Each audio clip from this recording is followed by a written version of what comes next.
Hello everyone, and welcome to the flight test of the MJX Bugs2 Quadcopter.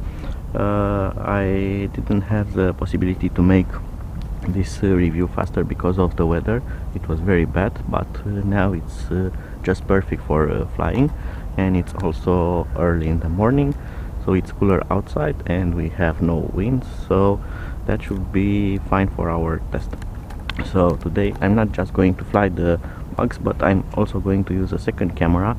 So in this video you will have footage from the original bugs camera and from this separate camera, and you are going to see a side-by-side video with the comparison between the cameras. I did had a few flights with this until now, just some quick tests. The quad flies very nice, but the original camera is not that great, but you will see that just in a moment. So let's get on with the flight. So I'm going to power on the transmitter first, and I'm going to insert the battery, but you need to be careful with the balance wire to be tucked in here. And I'm going to connect the battery, and it's very important to leave the quadcopter unmoved for about 8 seconds. You can see the transmitter has now connected to the quadcopter. I have telemetry and flight battery status, and now it's calibrating its gyro and it's flashing all the LED lights, and you need to wait for those to stop flashing. And now they are flashing front and rear. This means that it needs now horizontal calibration, and I'm going to lift it a bit like that, and now I'm going to rotate it, and I'm going to watch the LED patterns. They are going to change, and now they are not yellow anymore, they are blinking green, and now I need to put it face down and rotate it again. So this will be vertical gyro calibration, and now I have steady lights, which means that the calibration is now ready. I'm also going to switch the GPS mode on from this switch here, and for now I got 0 satellites, and I'm going to wait a bit for it to have at least 7-8 satellites to be on the safe side. As many as possible as better, but you can have a successful GPS lock with 7-8, and I'm going to let it warm up. It will take a bit of time because this thing is not done instantly. There you go, 7 satellites. So I'm ready to lift off, and now I'm going to add my own camera. It's the small one PA actually X2000. Camera is now recording, and I'm going to slide it in to the mount. I'm going to use my backpack as a launching pad. The camera is lower than the feet, so this thing will need some kind of extension legs, but I'm going to sort that later. I'm just going to gently put it on the camera, and I'm going to land it then after this on the grass. So let's see if I can unlock the motors. You can do it in 2 ways. You can you use a command combination stick, or you can use this lock unlock button, which I'm going to use. Motors are armed, and I'm going to step a bit back.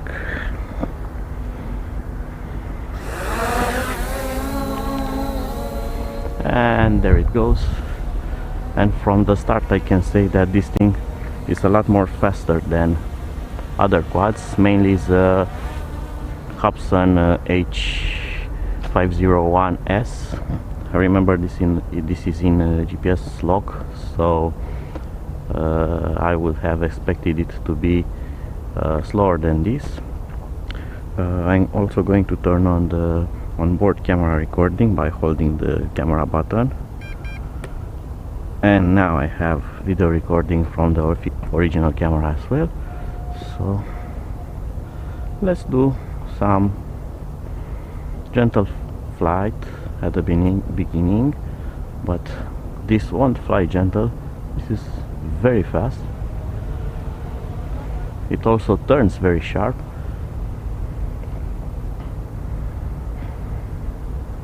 Wow, this thing is more like a racing quadcopter than a GPS quadcopter.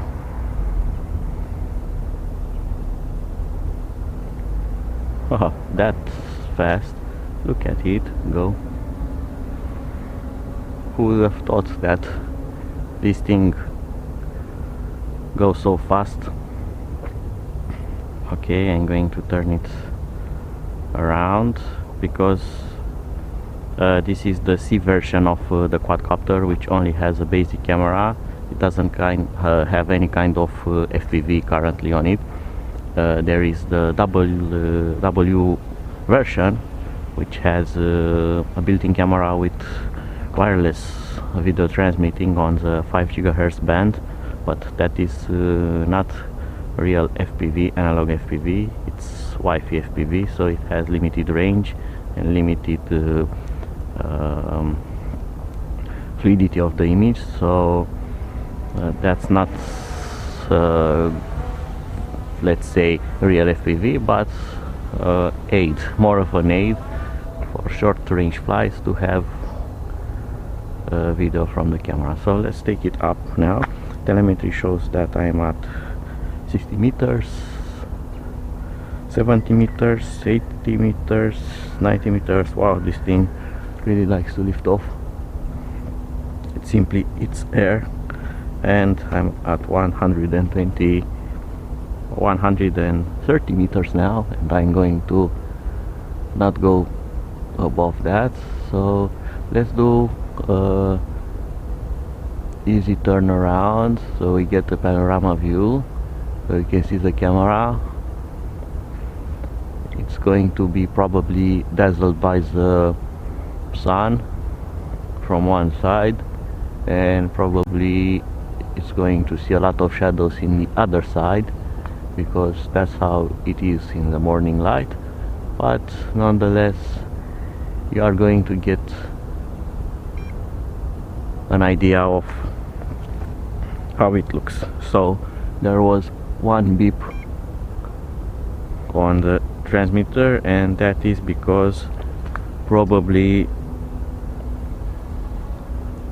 I have used until now 1 bar of battery, probably, because otherwise I don't see any issues. I have full control of the quad. There's no other indicators. I already have 14 satellites, which is nice. Let's bring it down. It's very interesting that the speed at which it descends, it's also rather fast. So you should do some funnels when you get down, or do some gentle flying in a spiral, because you want to avoid vortexing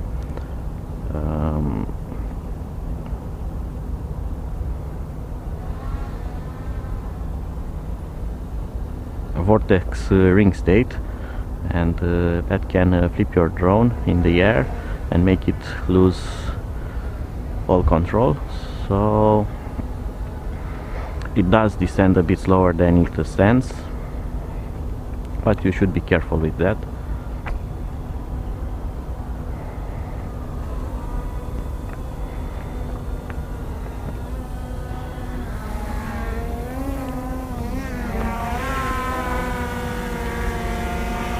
And look at that,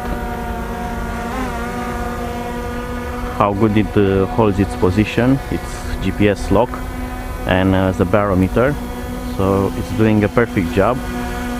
Just slight oscillations, but those happen to any kind of quadcopter.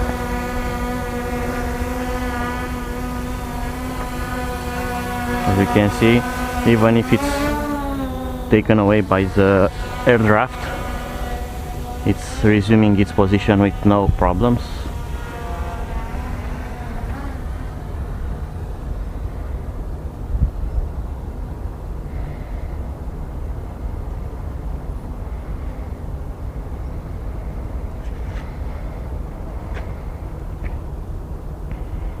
very nice flyer, and I also like the fact that it's not very noisy like other quadcopters. That is probably also, of course, that it's also smaller and lighter, but nonetheless it's pleasant to be flown. It probably won't upset your neighbors or make all the people look after it.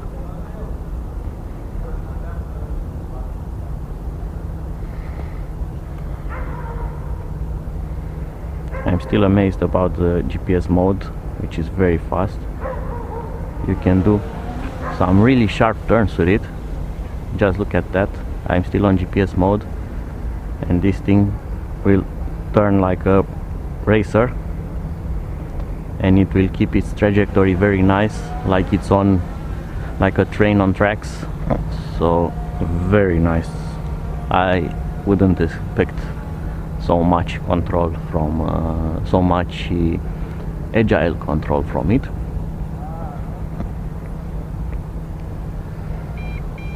And that was 2 beeps, which is repeating itself. And hey, seagull, go away, leave my drone away.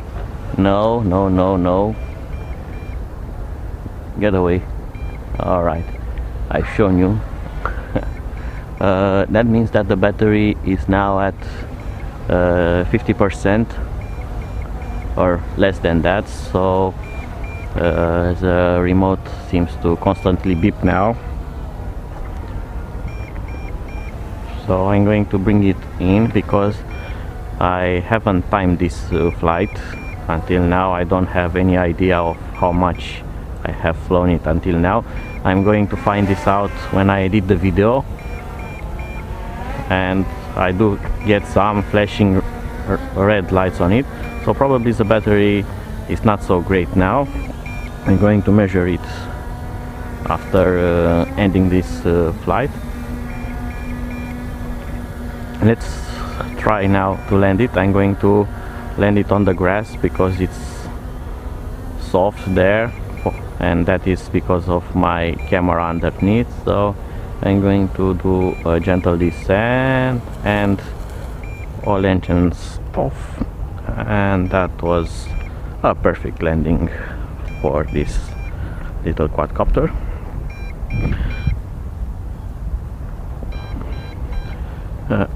My camera is still recording, which is nice.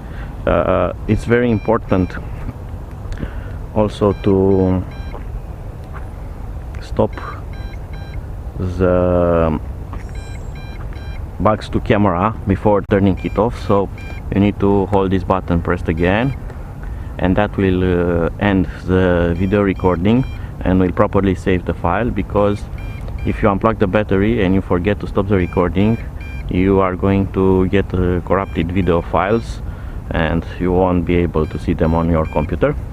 So now another important thing, never turn off the transmitter first.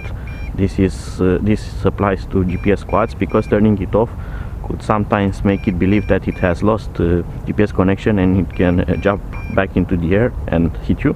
So first take the battery out, and now you can turn off the transmitter. So that is a safe way to stop using a GPS quadcopter. Always turn off the quadcopter first, and when you power it on, always turn on the transmitter first, so the quadcopter won't enter in a fail-safe mode. So I hope that you have enjoyed this flight test. I'm going to do other videos about it, because the Bugs2, like the Bugs3, have a lot of modding potential.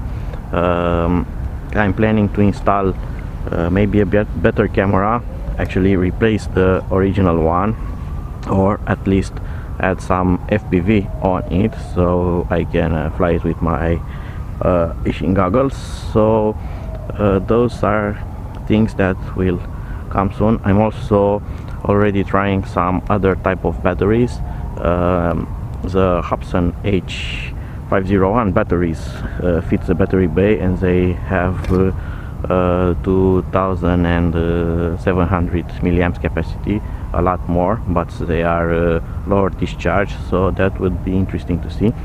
The original battery is cold, so it seems that the quadcopter will not draw a lot of power from it, so maybe with lower discharge, higher capacity, it will be better for it, so you should have a longer flight time. So that is to be seen. So be sure to follow my next videos where I'm going to do those tests, of course, and we'll see how these things will go. Until next time, bye bye.